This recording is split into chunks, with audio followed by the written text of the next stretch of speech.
본문 1절부터 11절까지 말씀은 유대 종교 지도자들이 예수님을 함정에 빠뜨리기 위해서 가나마다 현장에서 붙잡힌 여인을 끌고 와 판결을 요청하는 사건을 기록하고 있습니다. 초막절 마지막 날에 생수에 대한 약속을 주님께서 선포하셨고 대제사장들과 바리새인들은 예수님을 잡으려 합니다. 하지만 그들의 계획은 실패했습니다. 보냄 받은 자들이 명령을 수행하지 못했고 그들 내부 가운데에서 다른 이야기들이 흘러나오기 때문입니다. 산헤드린 회원들은 눈에 가시처럼 여기던 예수님을 처리하는 문제에 대해서 다양하게 논의했지만 방법을 찾지 못한 채 회의가 끝나고 각자 집으로 돌아갔습니다. 그때 예수님은 습관적으로 가서 기도하시던 감람산으로 올라가십니다. 다음날 해가 뜨기 전에 성전으로 다시 예수님께서 나오셨습니다. 아침 일찍 성전에 도착하시자 많은 백성들이 예수님께 배우기 위해서 나옵니다. 예수님께서 앉아서 그들을 가르치실 때 서기관과 바리새인들이 이 간음하다가 현장에서 걸린 이 여자를 끌고 와 가운데에 세웁니다. 신명기 19장 15절을 보면 사람의 모든 악에 관하여 또한 모든 죄에 관하여는 한 증인으로만 전할 것이 아니요 두 증인의 입으로나 또는 세 증인의 입으로 그 사건을 확정할 것이다 라고 되어 있습니다. 다시 말하면 이 간음한 여인에 대한 재판이 이루어지려면 두 사람 이상의 증인이 있어야 하는 거죠. 간음은 불법적인 교제를 의미합니다. 율법은 이 간음을 사악한 범죄로 규정하고 최고 형벌인 즉석에서 돌로 쳐 죽이는 형벌을 처하도록 기록하고 있습니다. 또 입으로 전해져 내려오던 율법 가운데에 이 정리했던 미시나에 따르면 약혼한 여자나 유부녀의 간음 현장을 발견했을 때 현장에서 즉시 처형하도록 되어 있습니다. 하지만 지금 상황을 보면 여인은 현장에서 죽임을 당하지 않았고 또 남자와 같이 잡혀온 것도 아니고 홀로 잡혀온 상황입니다. 서기관과 바리새인들은 예수님께 선생이라 부르면서 이 여자가 간음하다가 현장에서 붙잡혔습니다 라고 말합니다. 이들이 선생이라 부르는 것에는 함정이 숨어 있습니다. 랍비 혹은 선생이라 불리는 사람은 반드시 질문에 대답을 해줘야 합니다. 만약 질문을 회피한다면 그것은 랍비 혹은 선생을 불린 자가 큰 수치를 당하게 되는 상황이 됩니다.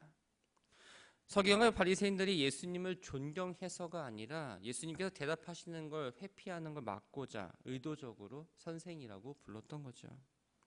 이들은 모세율법을 언급하면서 예수님이 어떻게 말하시는지 궁금했습니다. 신명기 22장 23절과 24절에 보면 유부녀가 다른 남자와 관계를 맺거나 약혼한 여자가 성읍 내에서 다른 남자와 관계를 갖는 경우에 두 사람 다 돌로 쳐 죽이도록 되어 있습니다. 서기관과 바리새인들 입장에서는 율법에서 정한 대로 그냥 실행하는 일만 남겨졌던 거죠. 그렇지만 예수님께 이렇게 질문한 이유는 그들이 율법을 지키겠다는 열정보다는 예수님을 책잡아서 고소할 거리를 만들고자 하는 그것이 더 컸습니다. 율법대로 가늠한 여자를 돌로 치라고 말씀하신다면 사랑과 용서의 정신을 가르치신 그 예수님의 태도가 다르다고 분명히 책잡힘을 당하게 됩니다. 또 당시 로마 식민지였던 유대는 사형 집행권이 없었습니다. 로마 황제의 대리인이나 말할 수 있는 총독에게만 그 권한이 있었던 거죠. 따라 총독의 허락 없이 사형에 대해서 이야기한다면 살인교사죄를 범하는 것이기 때문에 로마인들에게 고소할 거리가 충분했습니다. 반대로 간음한 여자를 용서한다고 말한다면 모세의 율법을 어겼다라고 고소할 수 있는 거리가 되었던 거죠. 예수님은 너희 중에 죄 없는 자가 먼저 돌로 치라라고 말씀하십니다. 본문에 죄 없는 자는 단순히 죄를 짓지 않는 것뿐만 아니라 죄에 대한 욕망이 없다는 것이고 더 나아가서는 하나님 앞에서 무죄함을 의미합니다. 그런데 세상에는 이런 사람이 존재하지 않지요. 예수님의 이 말씀은 주변에 모인 사람들에게는 충격적으로 다가왔습니다. 예수님이 죄 없는 자를 언급하신 이유는 주변에 모인 사람들이 이 여인에 대한 심판할 적이 없다는 것을 지적하기 위해서였습니다. 또 율법대로 행해야 한다는 그 열심을 가진 사람들에게 과연 너희들이 말한 그 동기가 순수한지에 대해서 물어보셨던 거죠. 예수님의 말씀에 어른부터 이 젊은이 이르기까지 자신이 온전히 무죄하다고 말할 수 있는 사람은 없었습니다. 양심의 가책을 느꼈고 한 사람씩 자리를 떠나 이제 예수님과 가늠한 여인 두 사람만 남게 됩니다. 여인은 가늠한 죄 때문에 많은 사람들에게 경멸을 받아야만 마땅했습니다. 그러나 예수님은 지금 자기 앞에서 떨고 있는 이 여인을 귀하게 여겨야 되는 한 영혼으로 생각하시고 그를 정중하게 대합니다. 지금까지 여인은 자기 죄에 대한 회개보다는 목숨을 잃는 것에 대한 두려움과 또 가늠한 현장에서 발견되었다는 그 수치심에 가득 차 있었는지도 모릅니다. 예수님은 정죄하는 자가 없다, 정죄하지 않는다라는 말씀을 통해서 여인이 자신의 죄에 대해서 깨닫고 회개하도록 만드셨습니다. 또 여인을 진정으로 정죄하고 판결할 사람은 이 땅에 아무도 없으며 오직 하나님만이라는 사실을 일깨워 주십니다. 여인에게 다시는 죄를 범하지 말라고 말씀하심으로써 새롭게 살아갈 수 있는 기회를 허락하셨고 또 더 이상 같은 죄를 반복하지 않는 죄를 짓지 말라고 경고를 하셨던 거죠. 12절부터 20절까지의 말씀을 보면 예수님께서 자신이 세상의 어두운 죄악을 밝히는 구원의 참빛이라고 말씀하십니다. 20절을 보면 예수님이 이 말씀하신 장소가 헌금함이라고 기록합니다. 헌금함은 여인의 뜰 안에 나팔망울이 13개가 있었습니다. 이 여인의 뜰은 성전 외곽에 있었고 여인들로 출입할 수 있는 곳이다 보니 많은 사람들의 왕래가 있었습니다. 그래서 많은 사람들에게 복음을 전하기에는 아주 적당한 장소였던 거죠. 예수님은 자신을 세상의 빛이라고 말씀하십니다. 본문의 세상은 바로 인류 전체를 의미합니다. 즉 세상의 빛으로 오셨다는 이 말은 유대인들이 생각하는 것처럼 자신들만을 위해서 온 것이 아니라 인류를 위해서 인간의 몸으로 이 땅에 오셨다는 걸 의미합니다. 예수님이 자신을 빛이라고 말씀하신 것을 반대로 생각해 본다면 바로 인류가 처한 상태가 어두웠다는 걸 알 수 있습니다. 예수님은 생명의 빛, 즉 영생을 소유할 수 있는 유일한 조건이 바로 예수 그리스도를 따르는 거라고 말씀하고 계신 거죠. 당시 유대인들은 자신들이 이방 민족과는 다른 구별된 민족이라고 생각을 했습니다. 또 유대 민족, 선택받은 민족이라는 그 말로 우리는 구원을 얻었다라고 생각했죠. 그러나 예수님은 이들의 생각이 잘못되었다고 지적하시면서 영생을 얻기 위해서는 혈통이 아니라 바로 개개인의 결단이 내리고 예수님과 함께 동행하는 삶의 자세가 필요하다는 것을 말씀하고 계셨던 겁니다. 예수님이 스스로 빛이라고 말씀하시자 바리새인들은 그 증언이 예수님 혼자 주장하는 것이기에 신빙성이 없다라고 판단했습니다. 이렇게 판단한 이유는 율법에 두 사람 이상의 증인이 있어야 그 증언을 인정한다라는 그 규정 때문입니다. 유대 종교 지도자들의 비난에 대해 예수님은 자신의 증거가 참되며 그 이유가 무엇인지에 대해서 이렇게 말씀하십니다. 나는 내가 어디서 오며 어디로 가는 것을 알거니와 너희는 내가 어디서 오며 어디로 가는 것을 알지 못한다. 본문에 알다라는 이 말은 관계를 맺으며 아는 것 혹은 밀접한 관계를 갖는 것, 경험하는 것 등의 의미를 담고 있습니다. 예수님은 지금 나는 알지만 너희는 알지 못한다라는 이 표현을 통해서 자신만이 무엇을 정확히 알고 있다라고 말씀하고 있는 거죠. 예수님이 알고 있다고 말씀하신 건 바로 자신의 기원과 운명에 대한 거였습니다. 당시 사람들은 예수님을 단순히 갈릴리 나사렛 출신의 사람으로만 알고 있었습니다. 하지만 예수님의 기원은 어디죠? 바로 하늘입니다. 태초에 하나님과 함께 계셨고 하나님과 함께 영광 가운데 교제하셨으며 하나님께서 보내심으로 이 세상에 인간의 몸으로 오셨지만 유대 종교 지도자들은 이 사실을 정확히 알지 못했습니다. 여러 가지 행하시는 증거들을 보았음에도 불구하고 여전히 갈릴리 촌사람으로만 인식하고 있었던 거죠. 또한 예수님은 자신의 운명에 대해서 잘 알고 계셨습니다. 어디로 가는 것을 이라는 말을 직역해서 보면 내가 어딘가로 가고 있는 중이다라는 의미입니다. 예수님은 자기를 세상에 보내신 아버지께 지금 가시는 중이었고 그 가시는 길 가운데에 십자가가 놓여져 있었습니다. 아버지께 다시 돌아가려면 피할 수 없는 게 바로 십자가였고 예수님은 이 일을 잘 알고 계셨던 겁니다. 하지만 종교 지도자들은 구속 사역을 감당하기 오신 예수님을 보는 영적인 눈이 닫혀 있었습니다. 그러다 보니 자신들과 비교할 수 없는 능력을 갖고 놀라운 가르침을 하는 그 예수님을 비판한 일에만 열중할 수밖에 없었던 거죠. 바리새인들은 예수님을 하나님의 아들이라고 받아들이지 못한 이유가 육체적인 기준으로만 판단했다라고 말씀하십니다. 본문의 육체는 바로 영과 반대되는 개념이 아니라 가난함과 부함, 잘남과 못남, 또 유식함과 무식함과 같은 외적인 조건을 의미합니다. 사람은 외적인 모습을 보고 판단하지만 예수님은 외적인 모습을 보고 판단하지 않는다는 걸 말씀하시는 거죠.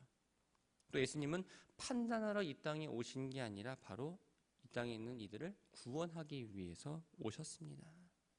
그런데 만약 예수님이 판단하신다고 해도 그 판단은 옳다라고 이야기하십니다. 왜냐하면 자기를 보내신 하나님 아버지께서 나와 함께 하시기 때문에 그 증언이 참되다라고 이야기합니다. 바리새인들은 예수님께서 아버지를 언급하자 그렇다면 내 아버지가 어디 있느냐라고 묻습니다. 예수님은 바리새인들이 자신을 알지 못하기 때문에 내 아버지도 알 수 없다라고 이야기하면서 하나님과 자신과의 관계를 직접적으로 말씀하십니다. 21절부터 30절까지 말씀을 보면 예수님께서 자신이 세상에 속한 자가 아니라 위로부터 온 자, 즉 하나님의 아들이라는 사실을 이야기합니다. 21절을 보면 내가 가리니 너희가 나를 찾다가 너희 죄 가운데서 죽겠고 내가 가는 곳에는 너희가 오지 못하리라 라고 말씀하십니다. 이 말씀 안에는 예수님이 앞으로 경험하게 될 고난과 죽음 또한 부활과 승천이라는 구속사역에 있어서 가장 중요한 사건들을 담고 있습니다. 예수님이 말씀하시는 내가 가는 곳은 어디일까요? 바로 하나님 나라입니다. 하나님 나라는 예수 그리스도를 통해만 갈 수 있는 곳이기 때문에 예수님을 거부한 사람은 그 누구도 하나님 나라에 들어갈 수 없다라고 지금 말씀하고 있는 겁니다. 하나님이 선택한 백성이기에 당연히 하나님 나라에 가는 것을 당연하게 여겼고 자부심이 있었던 유대인들에게는 이 말씀이 무슨 뜻인지 깨달았다면 크게 충격적으로 다가왔어야 되는데 이들은 말씀의 뜻을 제대로 이해하지 못하고 있었습니다. 그러니까 유대인들은 예수님께서 내가 가는 곳에 너희가 올 수 없다고 하니라는 이 말만 듣고 예수가 자살한 거냐며 빈정을 거리는 거죠. 그러면서 자신들은 하나님의 그 본분이라는 하나님의 그 백성이라는 사실만 깨닫고 예수님의 그 말씀을 제대로 듣지 않았던 겁니다. 예수님은 자신을 영접하지 않는 자들이 왜 죄로 죽을 수밖에 없는지 그 근본적인 이유를 이렇게 말씀하십니다. 자신은 위에서 났고 위에 속해 있지만 너희들은 이 땅에 속해 있고 땅에서 났다라는 겁니다. 이 세상에 속하다라는 이 말은 바로 죄악된 세상의 지배를 받는다는 걸 의미합니다. 인류의 조상인 아담이 타락한 이후에 인간은 죄악된 세상에 속한 자가 되었습니다. 하지만 예수님은 비록 인간의 몸으로 이 땅에 오셨지만 죄악된 세상에 물들지 않으셨고 이 세상에 속한 자가 아니라고 말씀하십니다. 예수님은 자신이 위에 났으며 세상에 속하지 않는 자로서 이 세상에 오신 목적을 말씀하고 있습니다. 그것은 세상에 속한 자들에 대한 자신의 믿음으로써 하나님 나라에 속하게 되는 구원을 베풀기 위함이라는 거죠. 유대인들은 예수님께 내가 누구냐고 질문합니다. 그러자 예수님은 처음부터 너에게 말했다라고 바로 대답을 하십니다.